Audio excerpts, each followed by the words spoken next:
नमस्कार दोस्तों। तो एक तरफ पाकिस्तान जो है वो इंटरनेशनल मैचेस होस्ट करना चाहता है, इंटरनेशनल टूर्नामेंट्स को होस्ट करना चाहता है, एचसीओ को होस्ट करना चाहता है, और दूसरी तरफ पाकिस्तान में टेररिस्ट अटैक जो हैं या मैं कहूँ सेपरेटिस्ट अटैक जो हैं वो रुकने का नाम नहीं ले रहे हैं। अभी रिसेंटली पाकिस्तान के एक एयरपोर्ट पर यानी कि कराची इंटरनेशनल एयरपोर्ट पर बहुत मैसिव एक्सप्लोजन्स हुए हैं।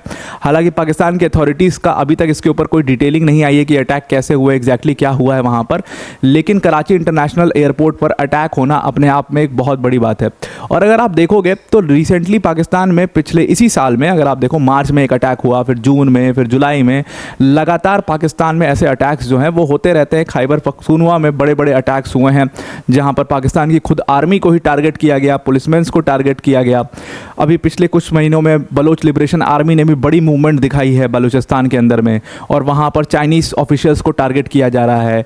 वहाँ पर ग्वादर की सिटी पर अटैक किया गया, सुसाइड स्क्वाड का इस्तेमाल करके अटैक किया गया। तो इस तरीके के अटैक जो है वो पाकिस्तान में बहुत ही ज़्यादा कॉमन हो चुके हैं, और पिछले एक साल में कहा गया कि 700 से ज़्यादा टेररिस्ट अटैक कम से कम पाकिस्तान में हो चुके हैं। तो अब पाकिस्तान की अथॉरिटीज़ को भी इस चीज़ की आदत पड़ चुकी है, और इसीलिए शायद बहुत बिजी होंगे तो ऑफिशियल स्टेटमेंट देने में वो नाकामयाब रहे हैं।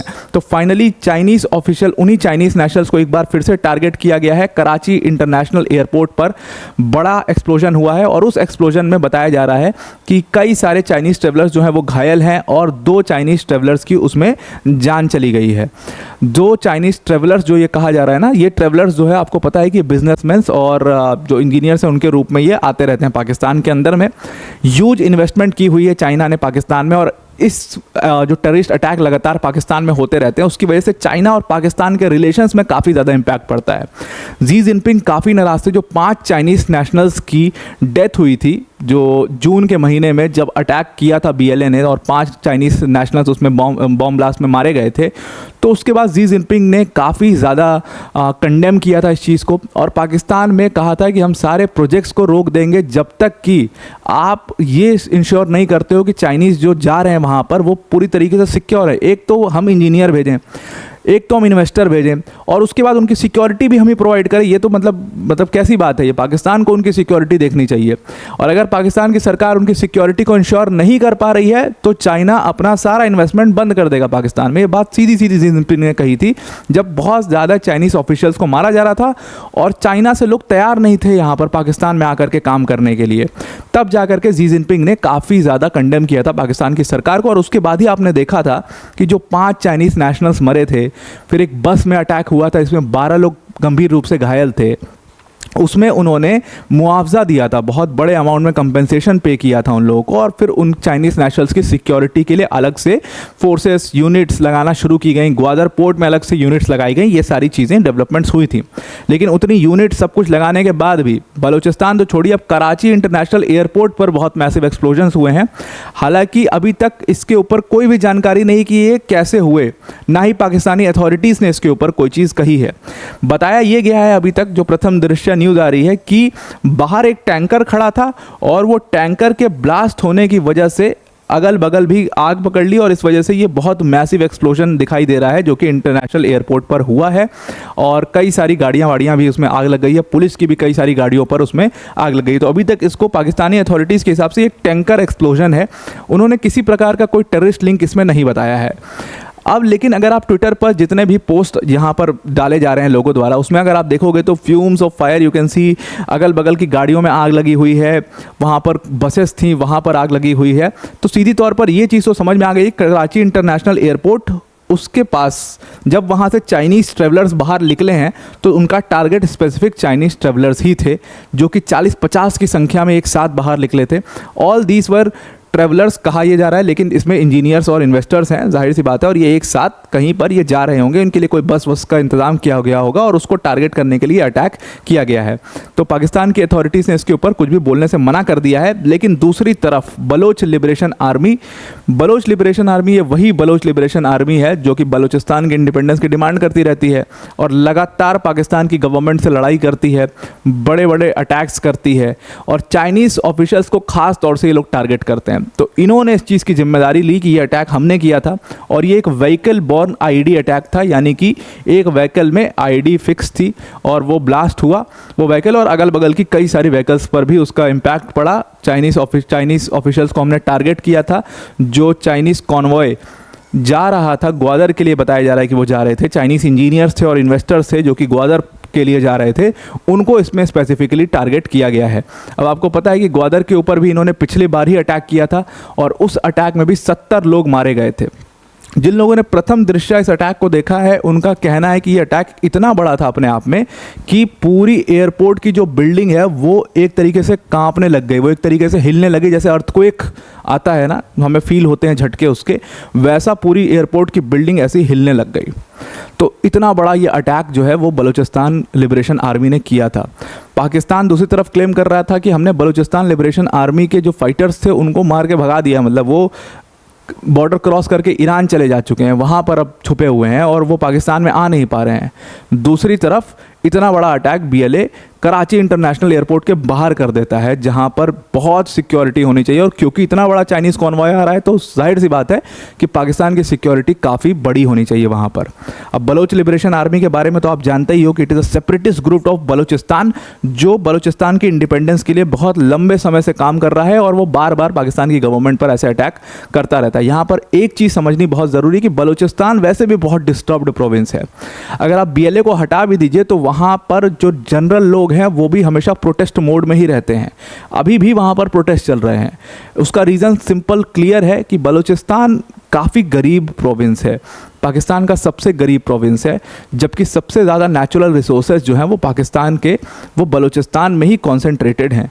उन रिसोर्सेज का इस्तेमाल करके पाकिस्तान जो है वो अमीर हो रहा है और वहाँ के लोग गरीब हो रहे हैं, ऐसा वहाँ के लोगों का सोचना है।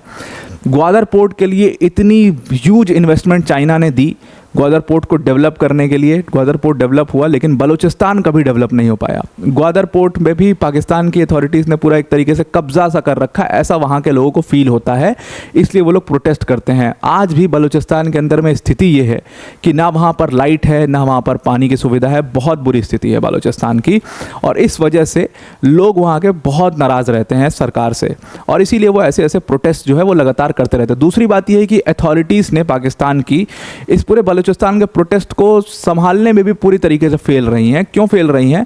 बिकॉज वो क्या करते हैं, उनका सिंपल सा तरीका क्या है कि वहाँ पर जो बड़ा लीडर खड़ा हो रहा है, जिसका नाम बड़ा होते जा रहा है, उसको गायब कर दो रातों रात। तो वो रातों रात गायब कर देते हैं वहाँ के बलूचिस्तान के लीडर्स को। प्रोटेस्ट में से कुछ लोगों को उठा लेते हैं, पता नहीं लगता वो कहाँ गए, कौन सी जेल में है, कहाँ पे रखा है, कुछ पता नहीं लगता। इस वजह से लोग और ज़्यादा नाराज़ रहते हैं और उनका गुस्सा और ज़्यादा फूट जाता है इसके ऊपर। तो इस वजह से बलूचिस्तान में लगातार प्रोटेस्ट हमेशा चलते रहते हैं और इसीलिए आपको ये ऐसे बड़े बड़े अटैक्स जो हैं वो बलूचिस्तान में देखने को मिल जाएंगे। अब जो ये अटैक हुआ क्या रिसेंटली कि उसमें 40 चाइनीज़ ऑफिशियल्स जो हैं, वो जो इंजीनियर्स और इन्वेस्टर्स थे ऑब्वियसली, वो चाइना से पाकिस्तान पहुंचे। एक फ़्लाइट थी जो कि चाइना एयर फ्लाइट थी, वो करीब 9:45 के करीब लैंड करती है कराची इंटरनेशनल एयरपोर्ट पर, और वो फ़्लाइट लैंड करती है उसके चंद मिनटों में, उसके 5, 7, 10 मिनट बाद जो है ये पूरा अटैक हुआ था। मतलब ये पूरा एक प्लान्ड अटैक था, 5, 7, 10 मिनट नहीं, मतलब आधे घंटे के विद इन टाइम में ही अटैक हुआ था। तो मतलब ये पूरा एक तरीके से प्लान्ड अटैक था, और चाइनीज़ जो ये 40 चाइनीज़ जो आए थे यही उनके टारगेट पर थे और इनको स्पेसिफिक इन्फॉर्मेशन थी उसकी। अब ये तो हो गई घटना। अब इस घटना से निष्कर्ष क्या निकलता है कि अब इतने बड़े टेररिस्ट अटैक के बाद जो कि कराची इंटरनेशनल एयरपोर्ट पर हो जा रहा है, तो क्या Pakistan is a safe place for international tournaments? दूसरी चीज़, आप हटाओ इंटरनेशनल टूर्नामेंट्स और ये सब, तो दूसरी चीज़ है, सबसे इंपॉर्टेंटली SCO की मीटिंग हो रही है, और उस SCO की मीटिंग के लिए हाथ जोड़ करके पाकिस्तान प्रधानमंत्री नरेंद्र मोदी को उसमें इनवाइट कर रहा था। हालांकि मोदी जी नहीं जा रहे हैं, और हमारे external affairs minister S Jaishankar साहब अपने डेलीगेशन के साथ पाकिस्तान जा रहे हैं SCO की मीटिंग अटेंड करने। तो क्या SCO की मीटिंग पाकिस्तान में होना वो सेफ़ है? इसके ऊपर एक बहुत बड़ा सवालिया निशान यहाँ पर खड़ा हो जाता है, और पाकिस्तान की गवर्नमेंट जो सिक्योरिटी प्रोवाइड करेगी जो लोग मीटिंग के लिए आएंगे, उसके ऊपर भी बहुत बड़ा यहाँ पर सवालिया निशान खड़ा हो जाता है। अगर आप देखोगे इंटरनेशनल क्रिकेट में भी, जो कि क्रिकेट होता है वहाँ पर, क्रिकेट में भी, इंटरनेशनल क्रिकेट में बहुत सारी ऐसी टीम्स हैं जो पाकिस्तान जाना ही नहीं चाहती हैं। बहुत कोशिश के बाद पाकिस्तान उनको अपने यहाँ पर बुलाता है, वो जाना ही नहीं चाहती हैं। इतनी स्थिति ख़राब है पाकिस्तान में सिक्योरिटी की, और कुछ ही छोटे मोटे जो शहर हैं वही सिक्योर एक तरीके से, इस्लामाबाद कह लो आप, क्योंकि वहाँ पर हाई मूवमेंट रहता है सिक्योरिटी का, तो इस वजह से इस्लामाबाद थोड़ा बहुत है, लेकिन इस्लामाबाद में भी अटैक हो ही जाते हैं। खैर कराची है, अब कराची इंटरनेशनल एयरपोर्ट पर आपने इतना बड़ा अटैक देख ही लिया। तो पाकिस्तान में कुल मिला जुला कर कहने का मतलब ये है कि क्या SCO रखना आज की डेट में सेफ़ है, इसका जवाब तो मुझे ख्याल से शहबाज शरीफ से ज़्यादा कोई नहीं दे सकता। तो अब आपको ये पूरा आर्टिकल समझ में आ गया होगा। अब वीडियो को एंड करने से पहले अनअकैडमी टीम की तरफ से एक बहुत बड़ी अनाउंसमेंट है। अगर आप UPSC CSC 2025 की प्रिपरेशन कर रहे हैं तो अनअकैडमी आपके लिए बिगेस्ट एवर प्राइस ड्रॉप लेकर के आया है। अनअकैडमी का जो UPSC CSC का सब्सक्रिप्शन है वो अब सिर्फ और सिर्फ 24,999 का कर दिया गया है। मतलब इस कोर्स फीस में आपको अनअकैडमी की टॉप फैकल्टीज़ जैसे मृणाल सर, प्रतीक सर, सुदर्शन सर जैसी फैकल्टीज़ पढ़ाएंगी। इसके साथ में ये कोर्स जो है वो अपने आप में एक पूरा कंप्लीट कोर्स होगा जहाँ पर आपको GS, CSAT, टेस्ट सीरीज सब कुछ मिलेगा, plus 1-to-1 mentorship, specific doubt sessions, ये सारी चीज़ें आपको सिर्फ 24,999 में मिलेगी। तो अगर आप इस कोर्स को इस डिस्काउंटेड प्राइस पर ज्वाइन करना चाहते हैं, और डिस्क्रिप्शन में हमने एक लिंक दिया हुआ है, उस लिंक पर क्लिक करिएगा और जहाँ पर यूज़ कोड का ऑप्शन आएगा वहाँ पर आप यूज़ करना APYT10, तो आप इस कोर्स को अवेल कर पाओगे। तो अब आपको ये पूरा आर्टिकल समझ में आ गया होगा। आज के लिए इतना ही। Thank you and have a nice day.